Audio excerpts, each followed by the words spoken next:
Hello दोस्तों, हमारे blog में आपका स्वागत है। आशा है कि आप लोग स्वस्थ होंगे, व्यस्त होंगे, मस्त होंगे और हम भी अच्छे हैं।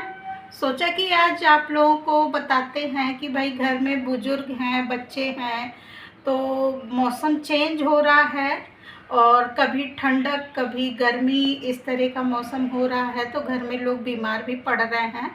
तो इससे बचने के लिए अगर आपके बच्चों को सर्दी हो गई है या बुज़ुर्ग लोगों को सर्दी ने जकड़ लिया है तो उसके लिए हम क्या कर सकते हैं। तो हमें करना क्या है, जैसे छोटे बच्चे हैं तो जैसे उनकी नाक बंद हो गई है, सर्दी से जकड़ गए हैं एकदम, तो उसमें आप थोड़ा सा सरसों का गुनगुना तेल जो है 1 बूंद डाल दीजिए, बच्चों की नाक तुरंत खुल जाएगी। और करना क्या है, गुनगुने तेल से, सरसों का जो तेल होता है सबके घर में आता है, सरसों के तेल को गुनगुना कर लीजिए, उसमें अजवाइन, लहसुन ये सब डाल के उनके सीने पे हल्का हल्का मालिश करिए, तो उससे भी जो कफ होता है वो पिघल के निकल जाता है। तो इस तरह बच्चों को मतलब सर्दी में बचाना चाहिए और कोशिश करना चाहिए कि जैसे अगर उनको सर्दी लगी है तो जुराबें ज़रूर पहनाएं, क्योंकि बच्चों की आदत क्या होती है ना, वो नंगे पैर भागने लगते हैं, छोटे बच्चे होते हैं।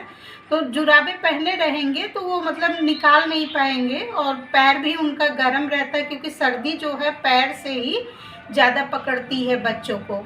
जैसे इस समय देखिए मौसम चेंज है एकदम, दिन में इतनी तेज़ धूप हो रही है, बहुत गर्मी हो रही है, और सुबह के समय देखिए मौसम ठंडा रहता है और रात में भी ठंडा रहता है। तो लोग अक्सर क्या करते हैं, कूलर चला लिए, एसी चला लिए, तो छोटे बच्चों के लिए इस मौसम में बहुत प्रॉब्लम होती है। तो उनको इस मौसम में बचा के रखिए कि जिससे बच्चे स्वस्थ रहें, और बच्चे स्वस्थ रहेंगे तो आप लोग भी मानसिक रूप से स्वस्थ ही रहेंगे।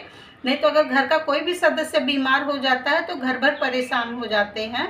और हमारे घर में तो भाई बुजुर्ग लोग हैं तो आप लोगों को मालूम ही है, तो हम भी उन लोगों का ख्याल रखते हैं। जैसे अभी सर्दी हो जाती है तो दवा तो बहुत कम आयुर्वेदिक दवा ही लेते हैं, इंग्लिश दवा बहुत ही जब रेयर कभी हो जाता है तो भले ले लें, नहीं तो नहीं लेते हमारे यहाँ।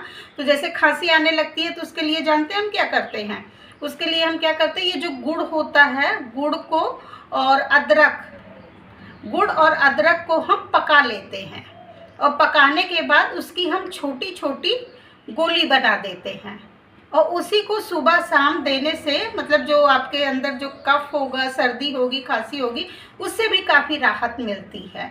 और सुबह शाम आप काढ़ा बना सकते हैं, जैसे दालचीनी है, लौंग है, इलायची है, और कोशिश करिए गुड़ की, मतलब गुड़ का ही काढ़ा बना के दे, चीनी ना यूज़ करें, क्योंकि चीनी जानते हैं कि नुकसान करता है और कफ में मतलब बढ़ोतरी करता है, कफ बहुत ज़्यादा बढ़ जाता है। तो मीठी चीज़ें ज़्यादा से ज़्यादा अवॉइड करें। गुड़ भी मीठा होता है लेकिन गुड़ नुकसान नहीं करता है।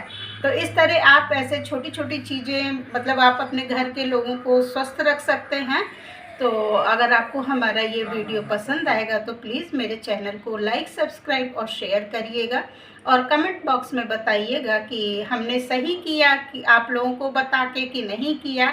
अब मेरी समझ में आया कि चलो आज यही बताते हैं आप लोगों को, क्योंकि घर सबके घर में बच्चे बुजुर्ग होते हैं, तो सोचा आज इस तरह से आप लोगों को बताते हैं। आप लोग भी अपने घर के बुजुर्गों की, बच्चों की मतलब इस प्रकार से देखभाल कर सकते हैं। और फिर मिलेंगे आप लोगों के साथ हम एक नए ब्लॉग में। तब तक के लिए बहुत बहुत धन्यवाद।